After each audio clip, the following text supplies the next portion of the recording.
voyez, couleurs différentes. C'est un Terre-Neuve marron, lui. Hein. Il y a différentes couleurs dans les Terre-Neuve. Il y a du noir avec du blanc, donc c'est une espèce de flamme devant. Il y a des blancs un peu plus marqués.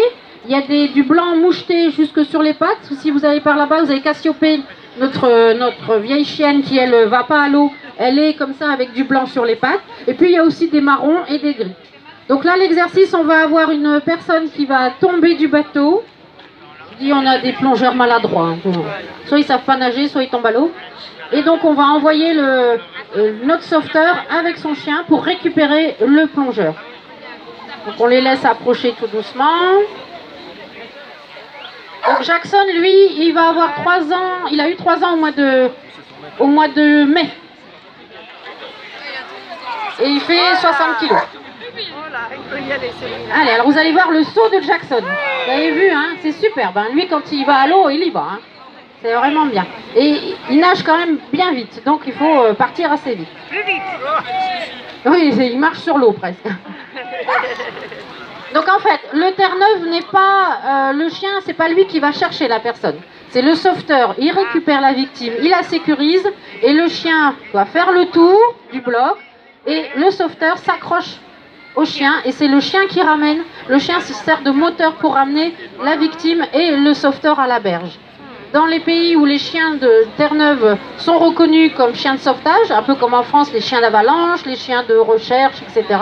Dans ces pays-là, les chiens sont des auxiliaires de sauvetage. Ils ramènent les personnes au bord de l'eau. Parce que le chien va pas assez vite. En plus, quelqu'un qui se noie, il va avoir tendance à bouger les bras et tout, il va nous couler le chien. Donc en fait, c'est le sauveteur qui y va, qui bloque les bras de la victime, qui la sécurise.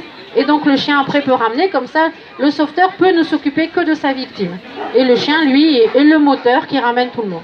Pas très vite, mais là, une fois que la victime est sécurisée, on n'est pas pressé. Il suffit de revenir correctement. Alors, là, le problème, c'est que le chien ne revient pas forcément du côté où on voudrait.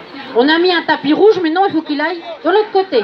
Et on essaie de leur apprendre la droite et la gauche, mais c'est pas toujours facile. Certains humains ne connaissent pas leur droite et leur gauche, alors chez les chiens... Donc on fait des exercices au sol avec à droite, à gauche, pour leur indiquer. Quand on est là, on demande à ce qu'ils reviennent plus du côté gauche ou du côté droit. Donc toujours 2-3 personnes pour récupérer le chien, parce qu'il est franchement lourd. Voilà, bravo Jackson, tu nous as sauvés. C'est bien.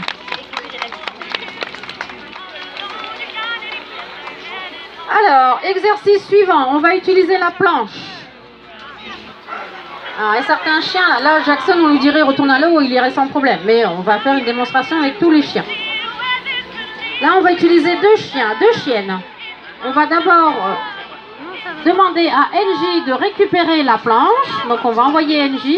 NJ, c'est une femelle qui a 2 ans. C'est la demi-sœur de Diego, le premier que vous avez vu. Vous regarderez, elle est haute sur pattes aussi, forcément, c'est la même famille. Ils ont le même père, tous les 2. La même mère. Une fois sur 2, je me trompe. C'est la même mère. Et on va envoyer aussi un 2e chien, c'est Lana. Lana a 4 ans, c'est une femelle. Donc NJ, elle fait 60 kilos et Lana fait 60 kilos. Mais c'est pas la même conformité. Un peu comme les humains, des grands, des petits, les chiens, des grands, des petits. C'est un peu pareil. Donc on va envoyer notre véliplanchiste qui se promène. On va l'abandonner au milieu du canal. Après tout, hein. Peut-être sa mère ne veut plus la voir, donc on l'abandonne. Voilà. Ils vont la lâcher, on va envoyer la première chienne. Donc toujours, il faut solliciter le chien. Il faut lui indiquer